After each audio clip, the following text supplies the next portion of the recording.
எல்லோருக்கும் இனிய வணக்கம்.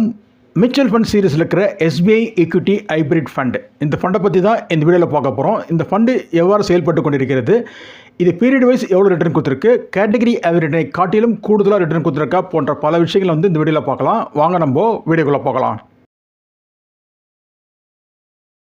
இது கேட்டகரின்னு பார்க்கும்போது அக்ரெசிவ் ஹைப்ரிட் ஃபண்ட், ஃபண்டோஸ் எஸ்பிஐ மியூச்சுவல் ஃபண்ட். ஸ்கீமை லான்ச் பண்ண date 1 January 2013. Fund type open ended. Plan 2 type இருக்குது, டைரக்ட் அண்ட் ரெகுலர். இந்த ஃபண்டோட எக்ஸ்பென்ஸ் ரேஷியோ பார்க்கும்போது டைரக்ட் ஃபண்டில் 0.74% இருக்குது, ரெகுலர் ஃபண்டில் 1.41% இருக்குது. இந்த எஸ்பிஐ ஈக்விட்டி ஹைப்ரிட் ஃபண்டில் இந்த ஃபண்டோட அசட் அண்டர் மேனேஜ்மெண்ட் சொல்லக்கூடிய ஃபண்ட் சைஸ்ன்னு பார்க்கும்போது 72,555 கோடி. நெட் அசட் வேல்யூ சொல்லக்கூடிய NAV அசப் 11th April 2025 நிலவரப்படி பார்க்கும்போது டைரக்ட் கோத்தில் ₹304.43, ரெகுலர் கோத்தில் ₹276.09. இந்த ஃபண்டில் இன்வெஸ்ட் பண்ணுறதுக்கு மினிமம் இன்வெஸ்ட்மெண்ட் சிப்பு முறையில் இன்வெஸ்ட் பண்ணுறது இருந்தால் ₹500 தேவைப்படும். இது லம்சம் அமௌண்ட்டாக இன்வெஸ்ட் பண்ணுறது இருந்தால் ₹1000 தேவைப்படும். ரிஸ்க்குன்னு பார்க்கும்போது இந்த ஃபண்டு வெரி ஹை. இந்த ஃபண்டோட அசட் அலோகேஷன் எப்படி இருக்குன்றதை பார்த்துடலாம். நம்பர் ஆஃப் ஸ்டாக்ஸ்ன்னு பார்க்கும்போது 41 ஸ்டாக்ஸ் இந்த எஸ்பிஐ ஈக்விட்டி ஹைப்ரிட் ஃபண்டில் இருக்குது.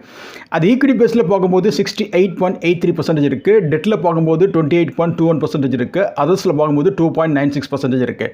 இது லார்ஜ் கேப்பில் 46.95% இருக்குது, மிட் கேப்பில் 19.50% இருக்குது, ஸ்மால் கேப்பில் 2.38% இந்த எஸ்பிஐ ஈக்விட்டி ஹைப்ரிட் ஃபண்டில் இருக்குது. பொதுவாக அக்ரெசிவ் ஹைப்ரிட் ஃபண்டில் அப் டு 75% வரைக்கும் ஈக்விட்டி பேஸில் இன்வெஸ்ட் பண்ணுவாங்க. பேலன்ஸ் 25% FD லைக் இன்ஸ்ட்ருமெண்ட்ஸில் இன்வெஸ்ட் பண்ணுவாங்க, depending upon the market conditions. இந்த ஃபண்டோட ரிட்டர்ன்ஸ் எப்படி வந்திருக்குன்றதை இப்போ பார்த்துடலாம். 1 இயரில் இந்த ஃபண்டு 10.17% ரிட்டர்ன் கொடுத்துருக்கு, 3 இயர்ஸில் 11.23%, 5 இயர்ஸில் 18.49%, 7 இயர்ஸில் 12.62%, 10 இயர்ஸில் 11.82% ரிட்டர்ன் கொடுத்துருக்கு இந்த SBI equity hybrid fund. SBI equity hybrid fund SIP மூலிமா 1 year, 3 years, 5 years, 7 years and 10 yearsல இன்வெஸ்ட் பண்ணவங்களுக்கு இன்னைக்கு தேதிக்கு எவ்வளோ ரிட்டர்ன் வந்திருக்குன்றதை பார்த்துடலாம். SBI equity hybrid fund direct fund கோத்தில் மாதம் 10,000 சிப்பு முறையில் ஒரு வருஷமாக தொடர்ந்து இன்வெஸ்ட் பண்ணியிருந்தாங்கன்னா அவங்களுக்கு டோட்டல் இன்வெஸ்ட்மெண்ட் அமௌண்ட் 1,20,000 சேர்ந்துருக்கும். அதனோட கரண்ட் விலைன்னு பார்க்கும்போது 1,23,000 இருக்குது. இதில் ப்ராஃபிட் மட்டுமே தனியாக பார்க்கும்போது 3,000 இருக்குது. இந்த ஃபண்டில் டைரக்ட் ஃபண்ட் கோத்தில் மாதம் 10,000 சிப்பு முறையில் 3 வருஷமாக தொடர்ந்து இன்வெஸ்ட் பண்ணியிருந்தாங்கன்னா அவங்களுக்கு டோட்டல் இன்வெஸ்ட்மெண்ட் அமௌண்ட் 3,60,000 சேர்ந்துருக்கும். அதனோட கரண்ட் விலைன்னு பார்க்கும்போது 4,39,000 இருக்குது. இதில் ப்ராஃபிட் மட்டுமே தனியாக பார்க்கும்போது 79,000 இருக்குது. SBI equity hybrid fund direct fund கோத்தில் மாதம் 10,000 சிப்பு முறையில் 5 வருஷமாக தொடர்ந்து இன்வெஸ்ட் பண்ணியிருந்தாங்கன்னா அவங்களுக்கு டோட்டல் இன்வெஸ்ட்மெண்ட் அமௌண்ட் 6 லட்ச ரூபா சேர்ந்துருக்கும். அதனோட கரண்ட் விலைன்னு பார்க்கும்போது 8,50,000 இருக்குது. இதில் ப்ராஃபிட் மட்டுமே தனியாக பார்க்கும்போது 2,50,000 இருக்குது.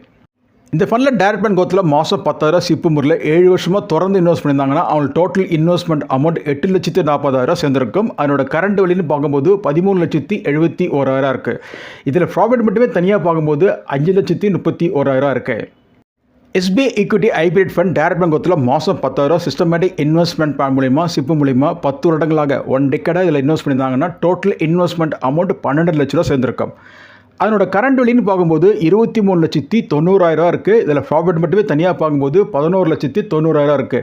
10 வருஷங்களாக மாதம் 10,000 சிப்பு முறையில் டைரக்ட் ஃபண்ட் கோத்தில் அந்த ஃபண்டில் இன்வெஸ்ட் பண்ணது மூலிமா இன்னைக்கு தேதி கிடைக்கப்பட்ட ப்ராஃபிட் அது 11,90,000 இருக்குது. இப்போ நம்ம எஸ்பிஐ ஈக்விட்டி ஹைப்ரிட் ஃபண்டோட கேட்டகரி ஹைப்ரிட் ரிட்டர்னையும் கம்பேர் பண்ணி பார்த்துருவோம். எதில் அதிகப்படியான ரிட்டர்ன் கொடுத்துருக்குன்றதை இப்போ பார்த்துடலாம்.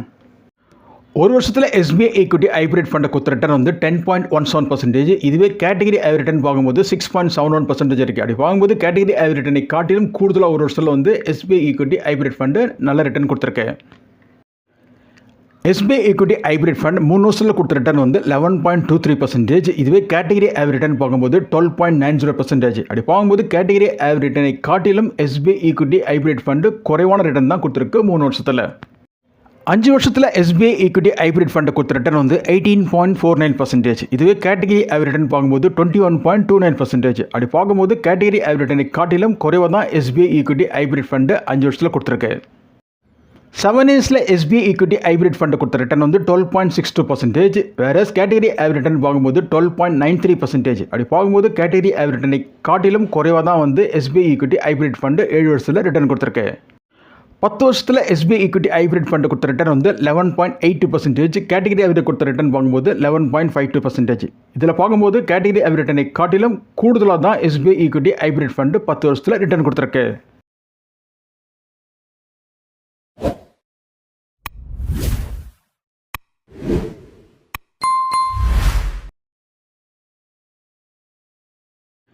ஏற்கனவே நம்ம பார்த்தோம் SBI ஈக்விட்டி ஹைப்ரிட் ஃபண்டு ஒரு வருஷத்தில் கொடுத்த ரிட்டர்ன் வந்து 10.17%. இது கேட்டகரி ஆவரேஜ் ரிட்டர்னை காட்டிலும் கூடுதலாக தான் ரிட்டர்ன் கொடுத்துருக்கு. இருந்த போதிலும் DSP அக்ரெசிவ் ஹைப்ரிட் ஃபண்டு தான் நம்பர் 1 பொசிஷனுக்கு 1 இயர் ரிட்டர்னில். இது கொடுத்த ரிட்டர்ன் வந்து 15.21%. அப்படி பார்க்கும்போது DSP அக்ரெசிவ் ஹைப்ரிட் ஃபண்டை காட்டிலும் SBI ஈக்விட்டி ஹைப்ரிட் ஃபண்டு குறைவாக தான் ரிட்டர்ன் கொடுத்துருக்கு.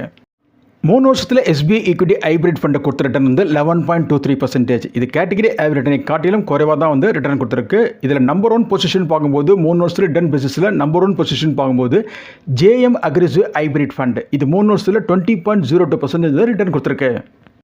5 வருஷத்தில் SBI ஈக்விட்டி ஹைப்ரிட் ஃபண்டு கொடுத்த ரிட்டர்ன் வந்து 18.49%. இது கேட்டகரி ஆவரேஜோட கம்பேர் பண்ணி பார்க்கும்போது SBI ஈக்விட்டி ஹைப்ரிட் ஃபண்டு குறைவாக தான் வந்து ரிட்டர்ன் கொடுத்துருக்கு. பட் 5 இயர்ஸில் டாப்பர் பார்க்கும்போது again and again JM aggressive hybrid fund. இது 5 வருஷத்தில் கொடுத்த ரிட்டர்ன் வந்து 28.68%. SBI ஈக்விட்டி ஹைப்ரிட் ஃபண்டோட மெரிட்ஸ் அட்வான்டேஜஸ் பார்க்கும்போது 1 இயர் அண்ட் 10 இயர்ஸில் ஆனுவல்ஸ் ரிட்டர்ன் வந்து கேட்டகரி ஆவரேஜ் ரிட்டர்னை காட்டிலும் கூடுதலாக வந்து ரிட்டர்ன் கொடுத்துருக்கு. இந்த ஃபண்டோட இன்னொரு அட்வான்டேஜ் பார்க்கும்போது இதனோட எக்ஸ்பென்ஸ் ரேஷியோ ரொம்ப லோயர் எக்ஸ்பென்ஸ் ரேஷியோ இருக்குது. டைரக்ட் பேங்க் கோத்தில் 0.74% இருக்குது. டிஸ்அட்வான்டேஜ் டிமெரிட்ஸ் இந்த SBI ஈக்விட்டி ஹைப்ரிட் ஃபண்டில் பார்க்கும்போது 3 years and 5 years annuals return பார்க்கும்போது கேட்டகரி ஆவரேஜ் ரிட்டர்னை காட்டிலும் குறைவாக தான் வந்து ரிட்டர்ன் கொடுத்துருக்கு.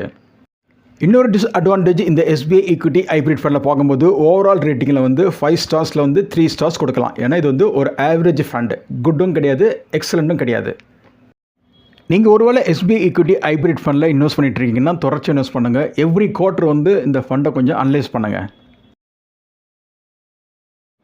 இந்த வீடியோட நிறைவு பகுதிக்கு வந்துட்டோம். இதில் கூறப்பட்ட கருத்துக்கெல்லாம் தெளிவான விளக்கத்தை உங்களுக்கு கொடுத்துருக்கோம் நம்புகிறோம். உங்கள் மேலான கருத்துக்களை என் கமெண்ட் பாக்ஸில் தாராளமாக கமெண்ட் பண்ணுங்கள்.